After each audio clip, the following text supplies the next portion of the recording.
Good evening, everybody, and welcome to the very first ever episode of Madaxeman.com's Curry and Dice with Adam and Tim. Hello. That's Adam, and I'm Tim. What we're trying to do today, because we're both wargamers, is be hideously overambitious. So we're doing a very first podcast, we're also doing a video podcast, and we're also cooking and reviewing a curry.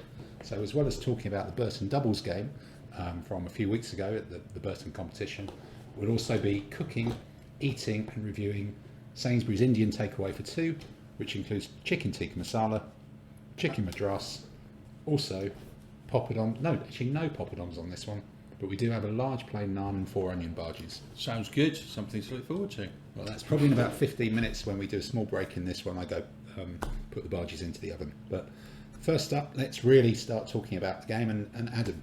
So, first question would be Burton as a competition. I believe we've been going there for about 73 years, more or less, non-stop. Why Burton? Yeah, Burton's a classic, isn't it? As the doubles circuit, I think it was one of the very first ancient doubles competitions in the UK. And because it's in a town full of beer, it Does help. It does. Being centrally located, it pulls in people from up north and down south. And over the years, it's moved around a bit. One year it was actually almost in the brewery, but the last few years it's been settled in the town hall. And we haven't done it for a couple of years. I guess I've done the odd one for Renaissance, but we've taken a bit of a gap for it. But this year we brought Art de la Guerre back into Burton Doubles.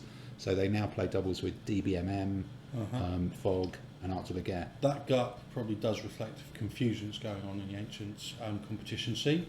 And we might do quite a next podcast or two on talking about the different rules and how they all match up. But today we're going to concentrate on our Art de la Guerre competition. So do you want to tell us a bit about the armies that we took and your process for thinking about how you arrived at the lists? Yeah, no, sure. The competition for DBMM, Fog and Art de la Guerre was all for the same period. So I think it was 500 BC to 500 AD, which is... Classic. It's like super Roman, really, isn't it? Would you like Romans with that? I think we'll have some Romans with that. And in Art de la Guerre, the armies are very, very similar to the DBM armies in terms of the way they're split, but they do have funny, slightly French names. So what we looked at here was driven really by how can I use some of my Old Glory Roman legionaries Very important. that I haven't used for donkey's years because they're really nice. And added to that was a little bit of my Thracian Peltas are very nice. You can see a theme coming here about stuff that stayed in the drawer for a long time. And the Thracians, as you'll see when we come onto the pictures, are those enormous but lovely Xyston figures. And after that, because it's an allied doubles competition, it was just whiz in a few cataphracts because they're probably quite good. Cataphracts work in period. And I've got to say, we did have a conversation about shall we just go mental and take Dacians or something really silly. But we did decide to try and take it half seriously and see if we could try and win games. So there was thought process involved about what would be effective. I'm not sure thinking about winning games as part of it, but I think it was more a slight worry that if we took the wrong army, you'd actually have a pretty grim weekend, and finding out after game one that it was rubbish would sort of spoil the rest of the games. And in Burton, drinking and hangovers can spoil some of the games, and that's a good thing. So, but you don't want to double up on that with the army as well, really. This is true. Yeah. So we had this army.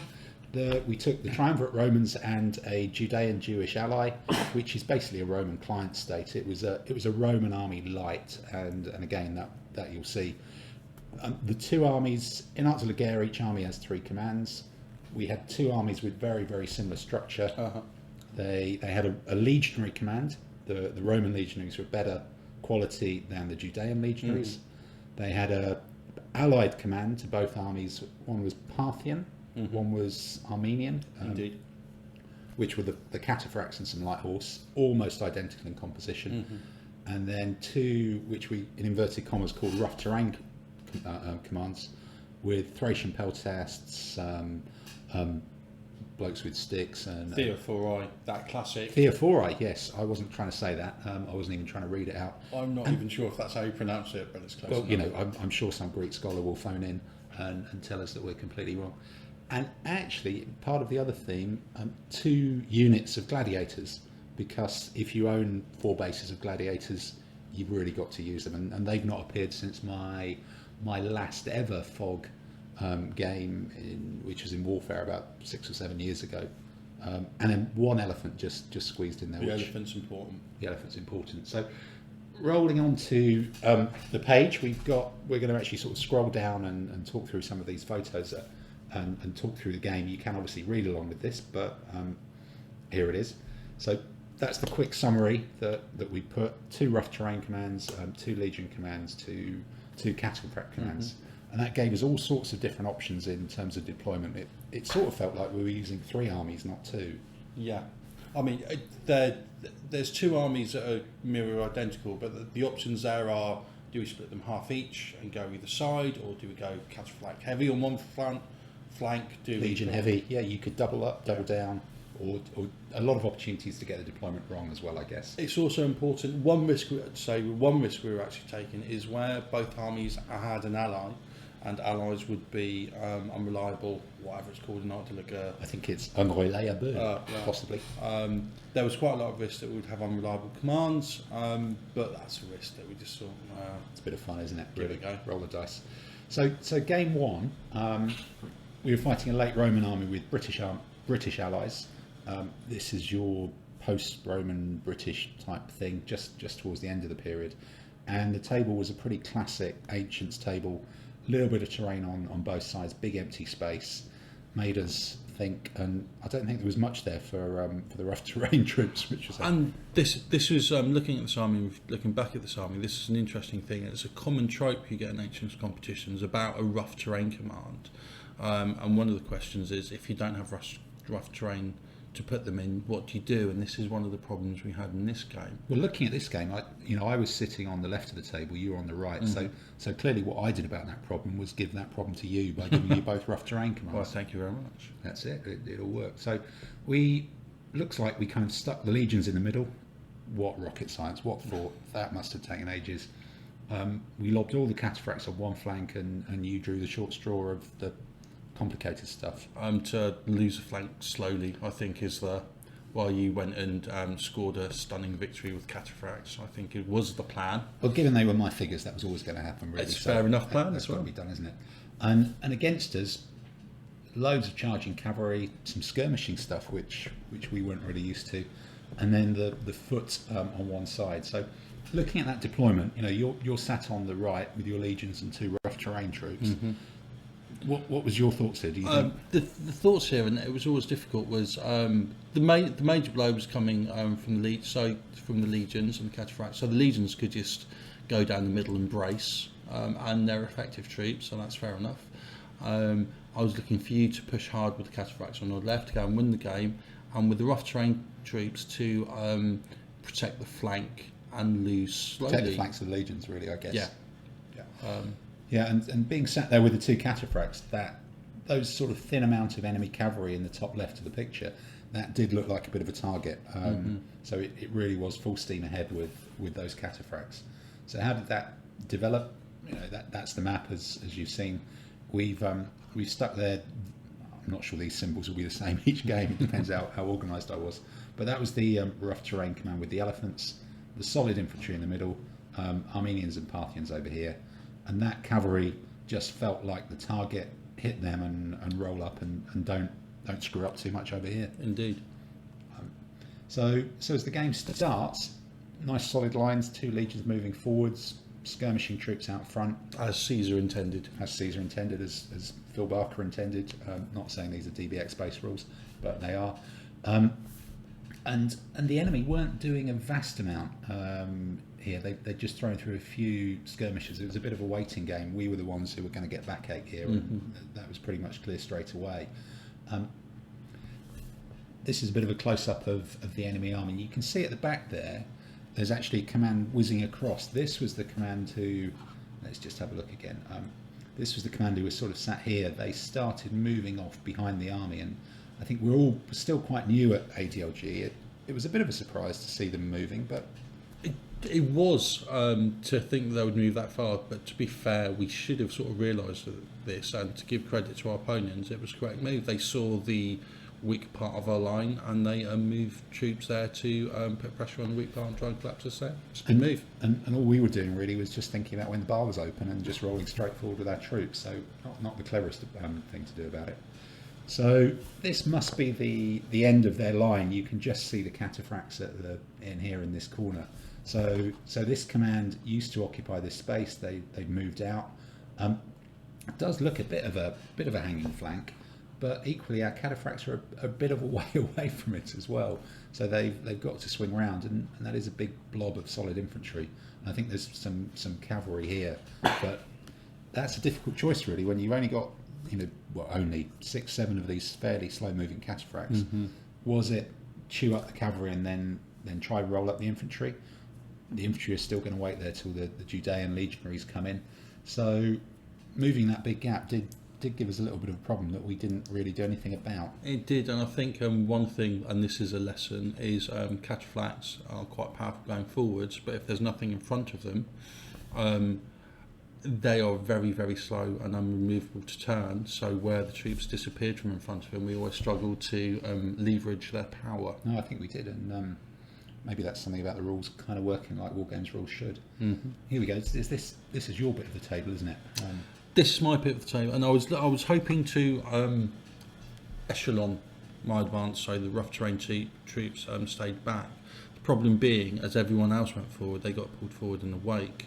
And they ended up standing in the open against quite powerful shooting cavalry that was backed in the background with some charging cavalry. So this is a match-up that I wasn't really looking forward to.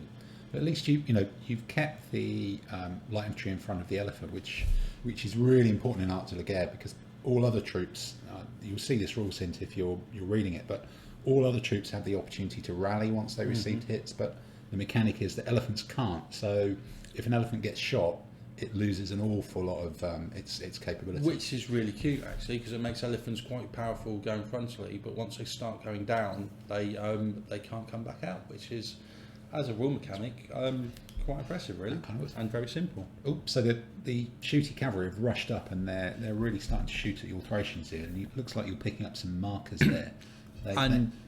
Two things went wrong here, really. One was these rough terrain troops being out in the open, so it's always going to be a problem. But they had to come forward because look, you can already see his cavalry's coming past the flank. Yeah, that's his cavalry as well. Indeed. And the second thing that went wrong is I didn't read the rules, and my opponent told me that the shooting was on even factors, and in Art de la Guerre it's a contested dice throw. So whoever gets more wins, and the shooting I should have actually been adding 1 to my dice. So my commands went down quite quickly to shooting, somewhat quicker than they should have done. So that's a schoolboy, make sure you read the rules error. But that's still your fault though, isn't it? Oh, absolutely. Good. Okay, just wanted to get that one clear. So what's happening here? This command's whizzing across. The cavalry push forward because they see a kind of squishy target. Some infantry are kind of creeping forwards as well. Our Parthians and Armenians are going as quickly as possible, and this unit of cavalry had actually moved up. So I was actually thinking, driving these two commands, brilliant, they're coming to fight, we're going to have a bit of a go at this, I should win by numbers, and then into here by the time these two slam in. That was the expectation. But as the game developed, our opponents continue cheated by using such things like tactics and plans and stuff. That was a great our roll straight forward just started to look a bit grim, didn't it? So here we go, you're out of the woods again, you're picking up markers left, right and centre, you're trying to do some overlappy stuff there, but more of the same really. So I'm just trying to roll forward, trap something, but trying to outmaneuver cavalry with is always not a fairly big challenge. And then if you're watching, if you're looking at this on the actual page, you'll be able to play this video. Amazing, how did I pick this video out with the Romans and Judeans to and surprisingly enough, everyone that we played managed to start quoting this without actually seeing this video. How could we have expected that? You're just stacked up with markers here. This is just not. Look, you've lost a base there. This formation's starting to thin out. The right hand command's going down quite quickly. The left hand command that's got the protection of the elephant and the skirmishes is solider. Is that a word? No. More solid than. Yeah, I'll give you that one. But yeah, the flank medium foot command is on its way out quite quickly. Right. Okay. And then, yeah, this is just more of the same. Oh, you've chewed one away there. The gladiators are coming back into action, but that's starting to be a pretty big gap, isn't it? Yeah. They'll be running around your back areas quite soon. So here's where the opponent did something really tricky. These were the cavalry who pulled forwards. The buggers turned round and ran away. Tactics. And faced with that solid line of elite and ordinary cataphracts, you can kind of see why they would. So, and I can see that you've managed to manoeuvre the cataphracts so they're facing rough terrain, which is a good move. I think you'll find they're facing rough terrain and no opposition as well. But psychologically, I was hoping to achieve it. No, yeah, it was just this was then you suddenly thought, oh, they've got tactics. That's really unfair. So here's the cavalry running away. Here's the infantry coming back in. They just clattered into those and are doing some real damage, and the infantry are moving slowly up. So that's where we're at now. We're starting to see pictures of. God, look at those. That's actually a whole other unit of bowmen and auxilia. And right. So talk me through where that elephant is, Adam. How's that on its own? It's on its own because that command was going down, right, and either that elephant tries to achieve something against a mounted, because it's not on its own, it's still going forward with gladiators, and it's still next to them. I'm just going to put the barges in the elephant. That's important. The elephant and the gladiators are still protecting the flank of the legionnaires to the side, which is important, and they can kind of see a mounted target coming up, which is Curry smelling good. A better place to be than just being shot at by a mounted bow all the time. I suppose that's possibly true. But look at the pack. So you've hit the marker. You've got 1, 2, 3 people shooting at you. You've got auxiliary in them. You've just given up by now, haven't you? Yeah. He had to go in before he died from shooting. So yes, basically, I thought I might get lucky and take something with me before he goes down. And then this is when we discovered I'm not sure we even knew this was in the rules, but our opponents did. Elephant rampage. Hooray! So we discovered that the elephant went down. Yep. And when it dies, interesting stuff happens. This is like a rule from the 70s. It's brilliant. It's just brilliant. It's just absolutely nuts. It can go straight forwards, it goes sideways, it can just trample people. There's some stuff from the 70s that are brilliant. Chelsea boots, elephant rampage rules, Sex Pistols, it's all good. Yeah, I suppose it is. So it's gone. Everybody was excited about this. Yeah. People across the whole hall and many of the troops, as you'll see, were just really, really thrilled. But it's still gone, isn't it? Yep. Back in the box. So, but now, at last, the Roman legions are in. Oh, do you just want to tell the audience what actually happened with the excitement of the elephant rampage? Yeah, diddly squat. It routed straight backwards into a gap and nobody got trampled. It could have routed there, it could have routed here, could have been over here, but it just went backwards into a gap. Yeah. Diddly squat. But we were excited until we rolled the next dice. Time. Which is possibly the story of most of our gaming career. But yeah, so legions are in, or cavalry are in. So you've got your frontline troops. They're finally in, and you've got a little bit of stuff defending the flank. Mm-hmm. And it's better that they fight frontally while they can, rather than while they're being hit in the flank as well, I think. Yeah, good call. I can't believe this command's still going, but is that the infantry that came all the way across? Yes. As it turns out, it wasn't really needed because the cavalry did a decent enough job on their own, but it looked impressive and it was good marching and stuff. But I suppose we're a good, hour and a half or maybe, I'm not quite sure, into the game now, but to be able to redeploy a whole command makes it kind of an interesting game. You can, it's not just a roll forwards game, there's strategic... Well, for some people, for us, barely for us. So the cavalry have run away, the cataphracts are slowly wheeling around, the infantry are in here. That command's completely gone with the elephant. Everybody is now piling into the Thracians, and really, I guess we're looking to see if our best troops can win here before this lot reorganise themselves and slap us here, and also see if we can nick a few of those, because that's starting to be quite dangerous as well. In fact, look, can you believe it? I did manage to turn the cataphracts around. This is evidence. It's proof. It's really happened. And I've got an overlap here, and they're in all sorts of trouble. And look at that, not a single marker And that is a nice solid line of legionaries, which is what we were looking to do. So how did this? We managed to find a flank there. We've managed to not be hit and flank the other side, even though we I spent a don't lot think of we troops managed doing it. It's not happened yet. That's what I'm guessing. We've managed it so far. You've managed it. Yeah, right. Okay. Dig yourself out of a hole. But let's look. So, one base on its own. See, what I was doing there was I was pulling a huge amount of his army away from the important fight to gang up on a few now worthless bases of medium foot. The only intelligible, comprehensive thing out of that photo is the fact that this must have been before the bar opened, because that's coffee. That's the only real value I can get out of that photo. I'm really sorry, just moving on. Still early in the... Oh, look at this. Oh, look at those. There's yellow, there's green, there's red. So that's 3 hits, 2 hits, 1 hit.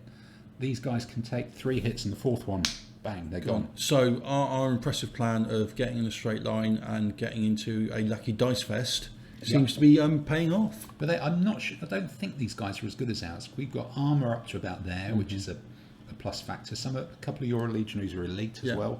I think these were just sort of squishy Romanos. Not so good. But at the other end, that's where he's got his charging ride and down cavalry. So that was a bit exciting as well. Awkward as well. And they're not ridden down so far. And the Cataphracts are starting to come in. Big surprise. Yeah, I had to feature that one. So I think you've got 1 light infantry there, haven't you? I think where you've written our right flank is best glossed over sums it up quite well. That could be it, yeah. So actually, here's Cataphracts not in the game. So 1, 2, 3. Well, that one's not really in, is it? So we managed to get. I will put my hand up for that. Managed to get 4 Cataphracts out of the 8, sort of near the enemy here. Well played.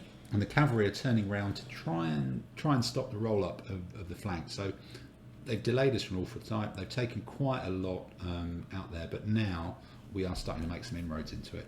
Mm-hmm. Oh, that must have been a good round of combat, wasn't it? Wow. Unless we missed a few photos, but that is looking fairly impressive. Gone. The enemy troops right at the top. Let's not. Oh, that's cavalry in your flank, isn't it? Yeah, that's me fending off the enemy enemy flank attack. Right, so we've run out of things to roll up. We've killed them all. It looks like they're all gone. Yep. And this is the cavalry turning into your flank, and when you get hit in the flank in ADLG, that's not good, is it? It's as it should. Or actually, the flank's not disastrous. Front and flank, that's when it's really disastrous, which is as it should be, really. Okay. That's just a shot of everything. It's just him. You just had him left, the general, didn't you? Yes. The entire command was wiped out. Fantastic. So here, the battle's actually swung. They've crushed us here. This is sort of the front line. We've just got a couple of Siloi left here. The Legion is fighting. It's battered everybody to the front. They're all gone. But it's now turning and facing a bit of a rearguard action against all these cavalry and infantry coming in this side.